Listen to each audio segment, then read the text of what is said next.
Hey, welcome everybody to episode 8 of Tech Talks with the Founders. This is where we have 14 to 15 minutes, and I say that for the purposes of our marketing department podcast, where we give you insights into all things tech, but also we're going to be talking a lot more about business processes, process mapping, all different types of things. But one of the things we are going to be talking about a lot, I think, moving forward is what is it like to run a tech business? For any, and I really think, sometimes when you're in business, it's great if you can inspire the next, business owners who, may change the course of our world, just like iPhones did, and things like that. So we're going to be sharing more and more with the founders. Obviously, for anyone who's new to this is episode 8, and there are 7 other great episodes for you to watch on IoT, smart buildings, cybersecurity, which is a big thing right now. So if you haven't seen those, make sure you go back and have a look at that. And if it is your first time, we release these videos every Wednesday on LinkedIn and on YouTube. So if it's on YouTube, make sure you subscribe so you never miss these videos that are coming through. So as I said, we start, and the podcast is called Tech Talks with the Founders. You can see today we only have one, but we are promising that the other gentleman, John, will be joining us very, very soon. But today, as we get kick-started, I'll tell you what we're going to talk about to make sure I don't use up too much of this valuable time that marketing's given us, is I want to talk about the topic of AI versus humans. AI versus humans. Now, you don't have to go very far for the conversation around AI to be propped up. I think every marketing campaign now from every technology provider of phones has AI in it now, so everything's driven by AI. Your life will be better if you have this AI product and things like that. But also, obviously, when we look at the things like ChatGPT, I know that's revolutionized how children even do their homework now. Okay, I can just put my topic in and it'll spit back out. But what has also obviously been profound is obviously the thing NLP, which is the natural language processing, that the ability now that I can talk to my computer and it will talk back to me like a human, which is incredible. So who even needs friends anymore as we're talking about AI versus humans? But one of the things I wanted to look at was also just something that was in Goldman Sachs report last year, just about over 300 million jobs will be lost or diminished because of AI. Okay, so there is a real threat to, not so maybe not to the human race, but definitely to the level of work that's out there and things like that because of AI.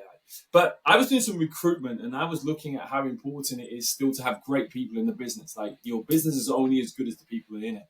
So as much as the talk of AI is very much at the forefront, I also just wanted to look at, why humans are still important.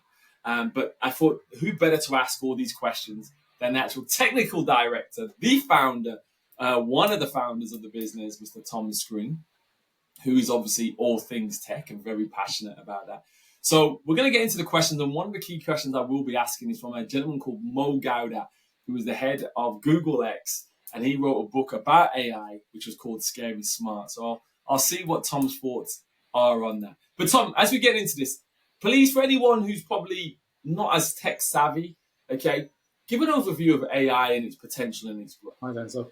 So keeping it really high level. So AI is fundamentally just, you hit on it partly. It's become a really good marketing buzzword these days. You see AI in everything. And automation has always been a threat to jobs all throughout history. So, although that is the latest in that long line, it's not the first and it won't be the last. But fundamentally, AI, artificial intelligence, it's about trying to get computers to replicate, to achieve human level intelligence. And there's a broad spectrum to what we mean by AI. Everything from a calculator, termed as narrow AI, all the way through to, you've mentioned things like natural language processing, the image processing in your smartphone, and way beyond that as well.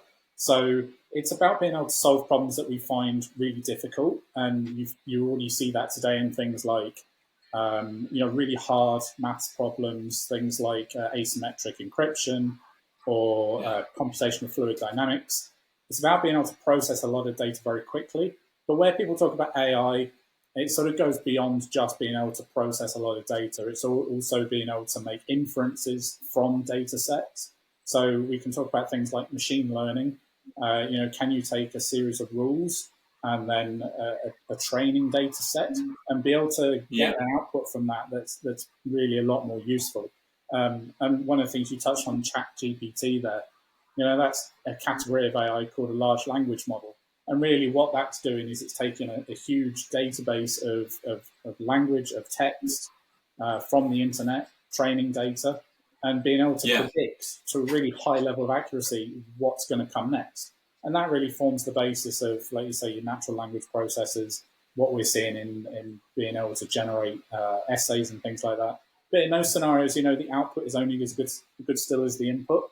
So whilst AI has got really, really good today, it's not, it's not creative still. It's doing some good stuff, but it's not quite there yet. So we still need humans, is what we're saying. I think we're going to need humans for a little while, yeah. Okay. So what would you say then is the key benefits? Because obviously you talked about the machine learning side and dealing with some of the harder equations, mathematical equations, and things like that. But for a lay person who says, "Well, I don't have any mathematical problems. I just don't have enough money," right? I got a living crisis and things like that. So they may feel like, well, does it really affect me? Doesn't really affect me. Maybe this is obviously for big data. We've heard the word big data and understanding that big data and actually being able to transform into something that's tangible.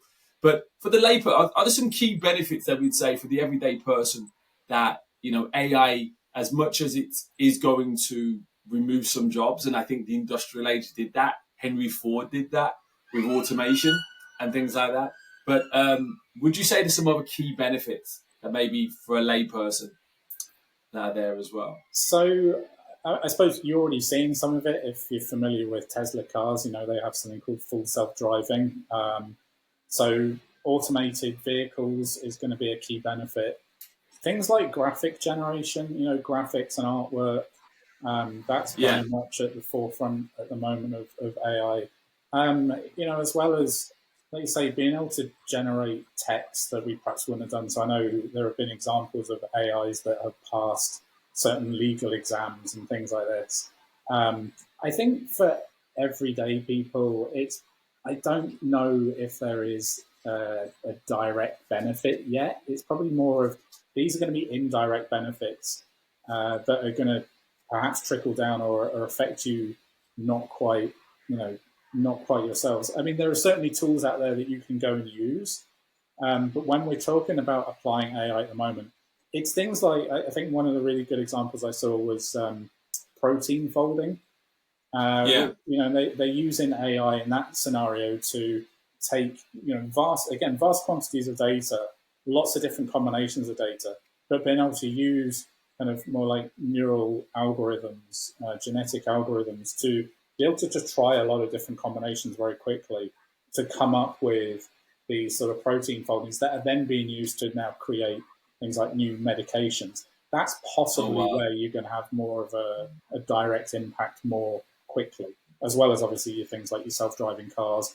The cameras on your phones, the cameras themselves haven't actually got much better from generation to generation.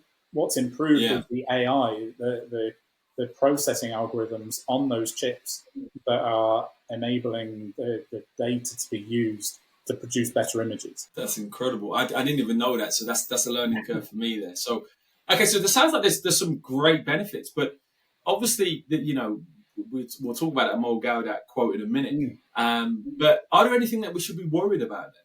Because it all sounds hunky-dory right now, right? It all sounds, the way you're putting it across, it does all sound incredibly good. Health benefits, medication benefits. So many good things. Are there any threats that we should? Probably. And like you say, the health benefits are, and just to add on to that, there are AIs that are already better at diagnosing certain health conditions than doctors with years of experience. So there are definitely fantastic things that it can do. I think you can think of it as a tool, right? So it's not good or bad, but it's how it's going to be applied. But you could perhaps extrapolate and say, well, what about artificial superintelligence? What about when this becomes sentient and the Terminator scenario or things like that? Okay, so that's one end of the spectrum. You on the other end of the spectrum, you've perhaps got unintended consequences. So there's a great story about an AI that's given a task to, I think, produce the best possible paperclip or some kind of widget. And the way it decides to solve this problem is by converting the entire mass of the Earth into factories to produce all of these things. My goodness. So things like that, but they're all just kind of stories around the periphery. I think the reality of it is, like with the Industrial Revolution or the internet, will fall somewhere down the middle. There'll obviously be some good stuff that will come out of it. It will be used for some bad stuff as well. Disinformation is a real problem, right? So I think we've been aware of deep fakes for a while. That's going to get harder to spot the difference. And so, there are going to be other complementary technologies that are going to be needed to provide, the trust of, has this data been produced by an AI, or is this, like artwork, for example, is this AI generated or is it human generated? How do we determine the veracity of that? So I think it's going to be a mixed bag. Oh, okay. That makes sense. Okay, 2 more questions, because I'm conscious that I don't want our head of marketing to come down on me. So we've got 3.5 minutes, right? So two things. Are humans still needed then in tech? When we talk about the tech industry, are humans still needed in tech? I'm going to say yes. I'm going to say yes. Okay. Well, yes. It will certainly change things. A bit like the internet has changed things. A bit like any kind of modern tooling has changed things. And, we see that, for example, already so if you're a software developer, you may already be aware of tools that can work as like co-pilots. So, from just things like completion of code all the way through to you give it a spec and it will write code for you. But I still think they're quite low-level tasks, and on the high level, software architect, where the creative layer is, you still need humans to be able to make those decisions. And I think customers still are going to want to know that humans are either pressing the button or are in the loop on all of these things. And that's probably going to remain the case for a long time. Oh, okay. I think everyone can have a sigh of relief as they hear that coming from the technical director there. Okay, here's a quote as we start to come down. And Mo Gaudat, who was obviously the head of Google X, the innovation side of Google, said there's 2 things that are going to happen in the book, Scary Smart. He said, we're either all going to be sitting on the beach, okay, sipping pina coladas because AI is doing all the jobs for us and we're living great lives, okay, and we're able just to, utilize that, or we're going to be sitting on the beach in fear because they're hunting us down. Okay, where do you think we'll be going? Will we be on the beach sipping pina coladas, or will we be hiding under a palm tree for fear of AI? He said those are only 2 options.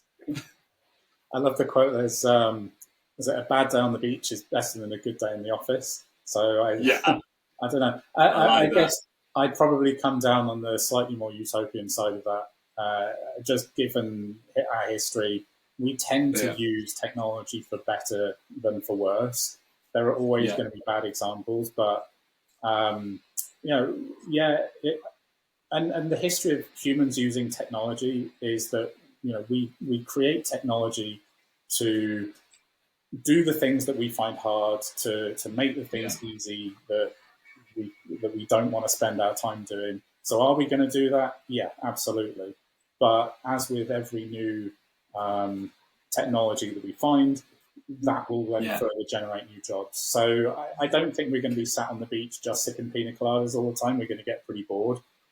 But there's going to be other things that we can do. Good man. Well, thank you, Tom. We've got to close it off there. But obviously, if you found this interesting, please subscribe to our channel on YouTube. And obviously, watch out for these videos every week on LinkedIn on a Wednesday as well. And if you have any questions that you'd like us to answer, whether that be technology or business, send those information through and we'll make sure we'll make that another video. Thank you all.